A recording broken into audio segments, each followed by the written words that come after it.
এই গুরুর মার্শাল আর্টের শক্তি এতটাই ভয়ঙ্কর ছিল যে তার সমকক্ষ কোনো প্রতিদ্বন্দ্বী ছিল না। তাই একদিন রাস্তায় দেখা এক ছোট্ট ছেলেকে দত্তক নিয়ে নিজের সব কৌশল শিখিয়ে তাকে উত্তরসূরি বানানোর সিদ্ধান্ত নিলেন।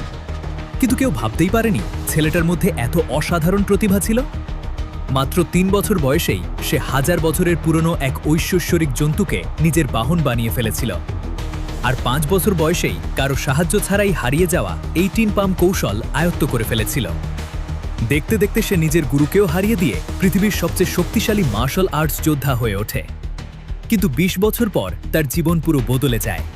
সে এক ভিখারিতে পরিণত হয় আর নিজের মেয়েকে নিয়ে একটা মার্শাল আর্টস প্রতিযোগিতার জন্য সেই শহরে আসে। সেখানেই বিয়ের জন্য উপযুক্ত পাত্র খুঁজতে আসা এক সুন্দরী মেয়ের সঙ্গে তার দেখা হয়। তুমি কি আমাকে বিয়ে করতে চাও? এমিলি কার্টার একাই ৭৫৪ যোদ্ধাকে ধুলোয় মিশিয়ে দিয়েছে।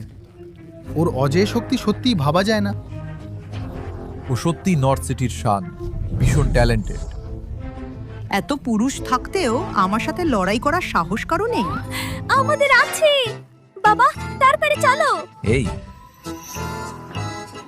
আন্টি, বাবা জিতলে আপনি কি আমার মা হবেন, তাই তো?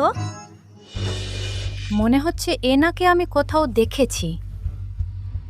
এই ভিখারিটা এখানে কেন এসেছে? যখন আমাদের মতো শক্তিশালী যোদ্ধারাই এমিলির সাথে পেরে উঠল না, তখন এই ভিখারিটা কোনো ছাড়? ইভেন্টের কিছু নিয়ম আছে, সেগুলো জানো তো? নিচে দাঁড়িয়ে আকাশ ছোঁয়া স্বপ্ন দেখছো? কোনো নিয়মে লেখা আছে যে কোনো গরিব মানুষ লড়াই করতে পারবে না। সরি এমিলি, কিন্তু আজ আমি তোমাকে জিততে এসেছি। অসভ্য! আমাকে বিয়ে করতে হলে আগেই যোদ্ধাদের হারিয়ে দেখাও।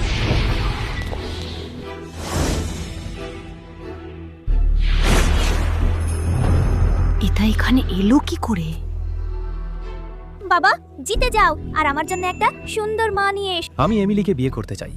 কারো কোনো আপত্তি আছে? আমার আপত্তি আছে। অপদার্থ ভিখারি, নিজেকে কি ভাবিস তুই? তাহলে যখন সবারই আপত্তি আছে, সবাই একসাথেই এসো। তোর তো এত সাহস! আমি একাই যথেষ্ট। এই নে। আমাকে ছোঁয়ার ক্ষমতাও নেই, আবার নিজেদের যোদ্ধা বলো।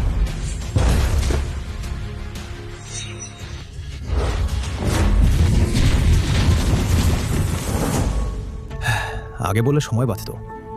জান, এসব শুধু তোমার জন্য। এমিলি, ওর শক্তিটা। জানি লোকটা গরিব হতে পারে, কিন্তু এদের সবার চেয়ে বেশি শক্তিশালী। গরিব তো কি হয়েছে, চলো একেই বেছে নেওয়া যাক। মা বাবা,